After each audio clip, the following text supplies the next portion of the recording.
Salam sang debaters. Berani bertanya, berani ditanya.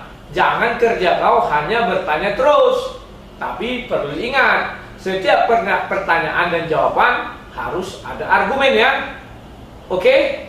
Nah, pada kali ini saya mengambil judul kemana Yudas setelah gantung diri, apakah ke surga, apakah ke neraka. Mungkin kalian akan menentang semua pernyataan saya, karena menurut kalian, wah ini ekstrim kali sekarang ini sang debater, apakah dia sudah berubah? Saya tidak berubah dari dulu sampai sekarang. Saya menyatakan kebenaran itu ya benar aja. Ya, meskipun kita tidak sepaham itu tidak masalah. Oke? Sip. Sekarang kita mulai. Yudas, kalian tahu kan Yudas orang yang mengkhianati Yesus, orang yang menjual Yesus. Itulah kayak tertanam di otak kita, ya kan? Nah, saya mau memulai sebelum peristiwa malam perjamuan, oke? Di Matius 19 ayat 28 jelas dikatakan, Yesus berkata kepada 12 murid bahwa mereka akan duduk di atas 12 tahta untuk menghakimi 12 suku Israel. Oke? Jadi yang dikatakan 12 itu siapa? Itulah murid-murid Yesus. Tidak mungkin untuk 1000 orang, 2000 orang, lebih dari 12, karena jatah daripada tahta itu hanya 12. Tidak lebih. Paham ya? Nah, sekarang kita masuk ke masalah Yudas. Nah, sebelum peristiwa penyaliban terjadi, Yudas terlebih dahulu kemasukan iblis. Itu di Lukas 22 ayat 3 ya. Kita bisa lihat bahwa Yudas kemasukan iblis. Paham ya? Ketika Yudas kemasukan iblis, Yudas tidak tahu dong apa yang terjadi, apa yang dilakukannya. Jadi yang bekerja di dalam tubuhnya adalah iblis, bukan Yudas. Nah, perlu kalian perhatikan, apakah Yudas ada merasa sakit hati terhadap Yesus? Tidak. Apakah Yudas ada benci terhadap Yesus? Juga tidak. Lantas, mengapa Yudas menjual Yesus sebanyak 30 keping emas? Jawabnya karena iblis masuk ke dalam tubuh Yudas. Itu yang pertama ya. Mengapa iblis dibiarkan Yesus masuk ke dalam tubuh Yudas? Karena Yesus pun mengatakan semua harus digenapi. Ini sudah dirancang dari zaman Nabi Yesaya, kan sudah mengatakan. Nah, itulah buktinya bahwa Yohanes mengatakan bahwa saya mempersiapkan jalan untuk Tuhan. Udah, ini bukan pekerjaan sehari 2 hari atau pekerjaan saat itu udah jauh-jauh hari sudah dinubuatkan ya. Oke. Sekarang kita lihat lagi bagaimana ketika Yesus dalam perjamuan malam mengatakan kepada murid-murid, itu di Lukas 22 tadi ayat 30, bahwa kamu dan aku, katanya kan, akan duduk di atas tahta kerajaan surga untuk menghakimi ke-12 murid suku Israel. Diulangi lagi. Jadi Matius 19 ayat 28 tadi diulangi lagi di Lukas 22 ayat 30. Siapa yang hadir di dalam perjamuan itu? Hanya 12 murid dan Yesus, tidak ada orang lain. Jadi artinya pada malam itu mereka sudah digariskan untuk duduk di dalam kerajaan surga menghakimi ke-12 suku Israel. Oke? Sampai situ paham ya? Nah, kemudian Anda akan mengatakan, loh, Yudas kan sudah berdosa, dia menjual Yesus. Benar. Tidak pernah saya sangka itu dia sudah menjual Yesus. Bahkan kita tahu yang lebih payah lagi di Matius 27 ayat 5. Kalian tahu kan Yudas apa yang terjadi? Dia gantung diri setelah mengetahui Yesus dijatuhi hukuman mati. Paham ya? Paham kan? Kalian akan mengatakan ambil seluruh ayat-ayat yang ada di kitab di Bible kan? Kalian ambil mengenai bunuh diri, membunuh manusia, menghilangkan nyawa. Itu adalah dosa. Memang dosa. Saya tak pernah menentang itu. Ketika Yudas bunuh diri, dia berdosa. Nah, lantas kenapa sang debaters Rudi Yohanes bisa mengatakan Yudas masuk surga? Kan ini lagi pernyataannya kan. Kalian paham di mana kenapa saya katakan Yudas masuk surga? Nah, ini jawabnya. Kita buka ya. Oke, perhatikan. Ketika Yudas bunuh diri, maka Yesus pada saat itu masih hidup, belum menyerahkan nyawanya ya. Ingat, Yesus menyerahkan nyawanya dan menerima kembali. Sudah pernah saya ulas kemarin bahwa yang dimaksud dengan itu adalah tidur. Sebelum Yesus menyerahkan nyawanya, maka Yesus mengatakan, Bapa, ampunilah mereka sebab mereka tidak mengetahui apa yang mereka perbuat. Sampai situ paham ya? Ya, itu bisa kita lihat di Lukas 23 ayat 34 ya. Yesus mengatakan hal tersebut. Nah, sekarang ketika Yesus mengatakan hal itu, siapa saja yang diampuni? Mereka itu artinya orang banyak. Semua orang yang terlibat di dalam peristiwa ini diampuni oleh Yesus. Mengapa? Sebab orang ini tidak tahu apa yang mereka perbuat. Apalah sakit hati orang itu sama Yesus? Semua ini adalah sebuah rancangan keselamatan yang sudah jauh-jauh hari sudah diberitakan. Ini hanya penggenapan. Sehingga orang-orang itu melakukan apapun itu, mereka tidak mengetahui apa yang mereka perbuat. Dia sendiri mengatakan, bukan saya loh. Kalau saya mengatakan sih, orang itu tahu. Buktinya mereka menangkap Yesus, buktinya mereka membuat skandal, membujuk Yudas segala macam. Itu kan saya bilang. Yesus mengatakan, tidak tahu mereka apa yang mereka perbuat. Oke? Nah, sekarang saya buat urutannya ya. Urutannya sebagai berikut. Perhatikan baik-baik ya. Urutannya adalah, pertama, Yudas kemasukan iblis dan dia menjual Yesus. Oke, berdosa. Setelah itu, Yesus menjanjikan orang yang hadir dalam perjamuan itu akan masuk ke dalam kerajaan surga, termasuk Yudas. Oke. Setelah itu Yudas bunuh diri. Yudas pun berdosa. Dosanya kalau kalian bilang besar-besar, oke ya. Setelah itu Yesus mengampuni. Artinya Yesus mengampuni, artinya orang ini sudah tidak berdosa lagi. Oke? Nah, bedakan antara apabila Yesus menyerahkan nyawanya lebih dahulu, baru Yudas bunuh diri. Paham ya? Artinya ketika Yesus mengatakan ampunilah mereka sebab mereka tidak tahu apa yang mereka perbuat, setelah itu Yudas bunuh diri, sudah diampuni Yudas, terus dia bunuh diri, itu namanya berdosa, maka dia ke neraka. Tetapi yang terjadi kan tidak. Sebaliknya, Yudas mati lebih dahulu, baru diampuni. Paham ya? Sehingga Yudas tidak bisa berbuat dosa lagi karena dia sudah mati. Namun apabila diampuni lebih dahulu, baru dia bunuh diri, artinya berbuat dosa. Paham ya? Itulah dasar saya mengatakan kenapa Yudas ke surga. Sebab dosanya sudah diampuni dan dia tidak bisa berbuat dosa lagi. Loh, mungkin kalian mengatakan Yudas sudah mati. Mana bisa orang mati dia apa-apain? Siapa bilang? Yesus saja membangkitkan Lazarus. Yesus Tuhan loh. Kalian percaya kan orang Kristen mana? Oh, Yesus adalah Tuhan. Tapi ketika untuk membenarkan isi kepala kalian lupa Yesus Tuhan. Oke, bahkan kalian mengatakan, kan Yesus minta Bapa mengampuni. Apakah Bapa mengampuni? Loh, kalian jadi lupa perkataan Yesus. Aku berasal dari Bapakku, apa yang kuucapkan itu adalah yang dari Bapa semua. Ingat ya? Aku dan Bapa adalah satu. Firman kan berasal dari Bapa. Apa yang difirmankan itu berasal dari Bapa. Paham ya? Jangan kalian jadi hanya untuk membenarkan pemikiran kalian. Kalian jadi menyangkal Yesus. Oke? Nah, sekarang banyak orang mengatakan, kok Yesus tidak menyelamatkan Yudas? Siapa bilang Yesus tidak menyelamatkan Yudas? Yesus menyelamatkan Yudas, maka Yesus mengatakan ampunilah mereka. Ampunilah Yudas. Paham ya? Yudas diampuni. Sehingga dia masuk ke dalam daftar 12 orang yang duduk di atas tahta kerajaan surga. Loh, kalian mau berkata, bukankah Yudas sudah diganti dengan Matias? Matias tidak pernah dijanjikan Yesus duduk di atas tahta. Tidak, dia tidak menerima janji itu. Rasul Paulus juga tidak menerima janji itu. 120 orang yang di loteng juga di luar 11 murid ya, karena satu Yudas sudah mati, tidak juga menerima janji itu. Janji di atas tahta hanya kepada 12 murid, tidak bisa dibatalkan siapapun. Paham ya? Paham dah? Nah, sekarang kalian punya bahan apa lagi untuk membantah pernyataan saya? Biarpun kalian mengatakan tacap apapun kalian kenakan kepada saya nggak takut. Saya nggak permasalahkan itu ya, mau kalau bilang sesat, mau bilang ini tidak masalah bagi saya itu. Penting saya mempunyai hak untuk berbicara kebenaran. Oke, saya tahu. Kalian akan mengutip yang ada di Yohanes 13 ya, ayat 27.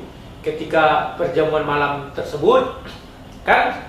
Kalian ingat kan bahwa di situ dikatakan setelah menerima roti, Yudas kemasukan iblis kembali, ya kan? Dan Yudas pergi meninggalkan perjamuan. Artinya mungkin kalian mengatakan, loh, Yudas kan tidak ikut ketika Yesus mengatakan, kamu dan aku akan duduk dalam kerajaan surga menghakimi 12 murid, ya kan? Itu alasan kalian kan? Jadi 11 orang yang duduk, terus satu orang lagi dari mana? Kan begitu, ya kan? Nah, sekarang perhatikan baik-baik. Oke, kalian buatnya dasar itu. Kalian lupa, yang pertama di Matius 19 ayat 28, itu Yudas di dalamnya, itu gak dicabut-cabut loh. Firman Allah itu kekal, maka di Matius 19 ayat 28 diulangi lagi di Lukas 22 ayat 30. Yudas ada dalamnya. Sekarang kalian permasalahkan Yohanes 13 ayat 30 27 sampai 30 dia setelah Yudas menerima roti dia kemasukan iblis. Yesus ada di dekat Yudas loh.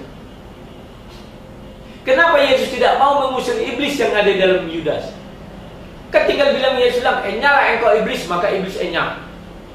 Kenapa? Ayo coba dijawab. Kalau memang Yudas itu berdosa besar.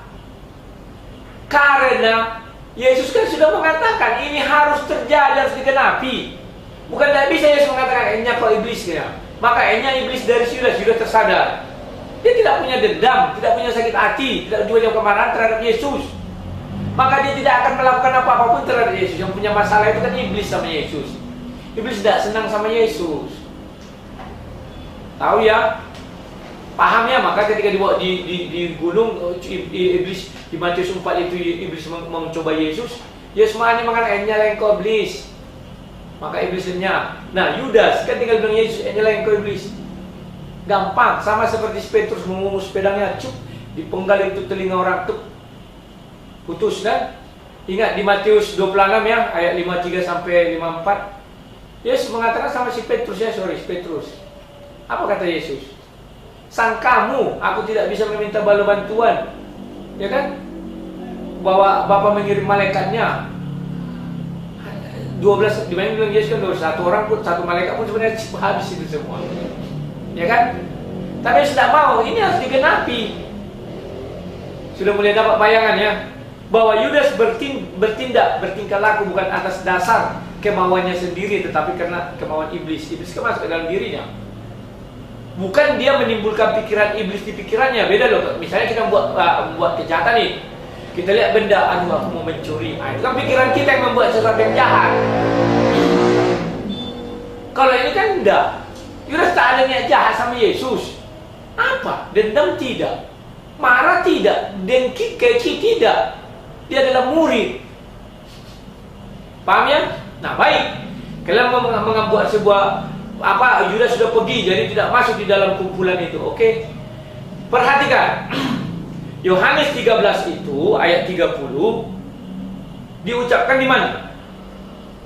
Di ruang perjamuan, di luar ruang perjamuan di Bukit Zaitun atau di Taman Getsemani. Kan ada 3 tahapan. Dari ruang perjamuan Yesus dan murid-murid berangkat ke Bukit Zaitun. Dari Bukit Zaitun, di Bukit Zaitun itu ada namanya Taman Getsemani. Itu yang terakhir, ya kan? Nah, perhatikan. Di situ ada ucapan Yesus kepada Petrus, ya. Kalau kalian nanti melihatnya itu, kita bisa lihat bahwa Petrus menyangkal Yesus itu sebanyak 3 kali. Di Matius 26 ayat 34 bisa kalian lihat, di Markus 14 ayat 30, di Lukas 22 ayat 34, ya. Semua peristiwa itu tidak di dalam ruang perjamuan, tetapi lihat judul perikop di Bukit Zaitun. Kan dibilang, setelah bernyanyi, Yesus dan murid-murid naik ke Bukit Zaitun. Disitulah dikatakan bahwa Petrus, sebelum ayam berkokok 3 kali engkau akan menyangkal aku. Kita ambil kata kuncinya dari situ. Nah, 3 ayat menjelaskan itu di Bukit Zaitun. Yohanes belum dijelaskan itu kejadiannya di mana. Lantas bagaimana kita bisa mengetahui kejadian itu di mana? Kita buka Yohanes 18 ayat 1. Nah, waktu itu Yesus dan murid-murid langsung ke sebuah taman. Taman itu apa? Getsemani. Oke? Nah, sementara di Matius, Markus, Lukas urutannya ke Bukit Zaitun dulu, dari Bukit Zaitun ke Getsemani. Sementara di Yohanes 18 langsung ke Taman Getsemani, ke taman, sebuah taman ya. Paham ya? Jadi, sebelum ke Taman Getsemani, ini tidak ada ayat yang bertentangan ya. Kalau dulu saya agak bingung melihat ini kok yang tiga ini di Bukit Zaitun, yang satu lagi kok di dalam ruangan, di ruang apa itu ya, perjamuan. Ternyata Yesus dan murid-murid ketika Yesus menjelaskan semua hukum-hukum itu ketika perjalanan dari tempat perjamuan ke Bukit Zaitun. Paham ya? Jadi tidak ada yang bertentangan kan? Buktinya apa? Ayat percakapan Yesus kepada Petrus. Itu semua diucapkan di Bukit Zaitun. 3 ayat, 3 kitab mengatakan di Bukit Zaitun. Dan di Yohanes 13 itu memang tidak dijelaskan di mana. Tetapi kita lihat Yohanes 18. Di situ juga langsung lompat ke Getsemani. Artinya sebelum Getsemani kan Bukit Zaitun. Paham ya? Jadi tidak ada yang bertentangan. Jadi bahwa Yudas di dalam ruangan ketika diucapkan di Lukas 22 ayat 30 tersebut, dan itu hanya dari 4 kitab, cuma di Lukas 22 ayat 30 itu diucapkan Yesus. Paham ya? Jadi bantahan apa lagi yang mau kalian berikan kepada saya? Oh, tunggu dulu. Mungkin kalian apa buktinya bahwa Yudas sudah digaransi dijamin masuk surga? Coba buka Wahyu 4 ayat 4. Di sana Pewahyu menjelaskan, menggambarkan bahwa di sekeliling tahta itu, artinya tahta Yesus satu, anak domba, baru ada 24 tua-tua. Ya, tahta. Kata kuncinya tahta. Dari seluruh perjanjian baru, kalau kita mencari tahta Tuhan, Yesus hanya mengatakan 12 murid inilah yang duduk nanti di tahta itu, menghakimi 12 suku. Oke? Maka 12 tahta itu adalah jatah 12 murid. Sedangkan 12 tahta lagi itu adalah jatah daripada anak Yakub. Itulah penetua. Artinya penetua itu yang dituakan, yang paling tua dari itu semua, ya anak Yakub lah yang 12 itu. Oke, mereka yang bisa mengadili keturunannya. Paham ya? Tetap dikatakan 12. Jadi siapa yang mau Anda gantikan Yudas? Tidak satu ayat pun yang bisa kalian suguhkan kepada orang banyak untuk menjelaskan bahwa orang inilah yang dimaksud menggantikan Yudas duduk di tahta itu. Tidak satu ayat pun. Oke? Paham ya? Jangan kalian katakan Matias. Jangan kalian katakan Rasul Paulus. Tidak bisa. Mana pernah Tuhan mengatakan Rasul Paulus, nanti kamu duduk di sana menggantikan Yudas, duduk di tahta. Tidak ada. Matias, kamu akan duduk. Tidak ada. Oke? Hati nuranimu memang bertentangan dengan apa yang saya ucapkan. Kamu akan mengatakan, wah enak sekali dong Yudas, dia membunuh diri pun masuk surga, mengkhianati Yesus pun masuk surga. Jangan lihat bunuh diri dan mengkhianatinya, tapi kalian lihat mengapa dia bunuh diri, mengapa dia mengkhianati Yesus. Dia tidak pernah mengkhianati Yesus, tapi iblis masuk ke dalam dirinya. Iblis itulah yang bertindak, menjual tubuhnya dari si Yudas ini hanya dibawa-bawa iblis yang bekerja. Dan bunuh diri itu berdosa. Dosanya besar. Tetapi Yudas diampuni Tuhan. Sedangkan manusia sekarang kalau bunuh diri, siapa yang ngampuni? Mana ada dibilang Tuhan? Bisa ada orang bunuh diri kayak yang di di Jepang itu kan, arah kiri, apa segala macam itu ya. Terus dibilang, datang Tuhan, aku ngampuni dia. Mana ada? Kalau Yudas dibilang, ampunilah mereka. Dalam peristiwa itu kan masih terjadi. Satu lagi perlu kalian ingat, kalau kalian meragukan ketuhanan Yesus, ingat ya, sebelum Yesus menyerahkan nyawanya itu di mana? Di Markus 15 ayat 34, Eloi Eloi lama sabachthani. Itu satu lagi kata kunci, lupa saya tadi, yang terlupa. Allahku, mengapa engkau meninggalkan aku? Artinya di situ ada perpisahan firman dan yang punya firman. Maka ke Yohanes 1 ayat 1 terpenuhi. Firman bersama-sama dengan Allah, maka firman adalah Allah. Andai kata kalimat pengampunan itu diucapkan Yesus setelah berpisah antara daging dan roh Allah, maka Yudas masuk neraka. Sebab daging tidak punya kekuatan mengampuni dosa. Paham ya? Ngerti maksud saya? Ketika Yesus sebelum menyerahkan nyawanya kan tinggal daging aja lagi. Karena sudah berpisah, Allahku mengapa engkau meninggalkan aku? Paham ya? Nah itu juga kata kunci. Andai kata Yesus mengatakan, Bapa ampunilah mereka, setelah roh Allah pergi meninggalkan Yesus, Yudas masuk neraka. Paham ya? Ketuhanan Yesus itu hanya terpenuhi jika Yohanes 1 ayat 1 ya. Bapa, firman bersama-sama dengan Allah, maka firman adalah Allah. Paham ya? Nah, itu diucapkan Yesus ketika roh belum terpisah. Ingat, Alkitab itu adalah berasal dari Tuhan. Jadi semua dibuat secara terurut. Sanggahan A, ini jawabnya. Sanggahan B, ini jawabnya. Semua sudah saya jelaskan. Sekian dan terima kasih. Jangan lupa ya di subscribe. Ya, tujuannya apa? Biar makin banyak kalian mengerti apa itu firman Tuhan dari sudut pandang yang agak sedikit berbeda, tapi nilai kebenarannya bisa kalian uji dari kitab suci. Paham ya? Mungkin kalian tidak pernah mendengar apa seperti yang saya sebutkan ini. Mungkin kalian merasa aneh, tapi itulah faktanya. Saya tidak nambahin dan kurangi. Semua ayat sudah saya berikan. Oke, sekian dan terima kasih. Sampai jumpa di judul yang berikutnya.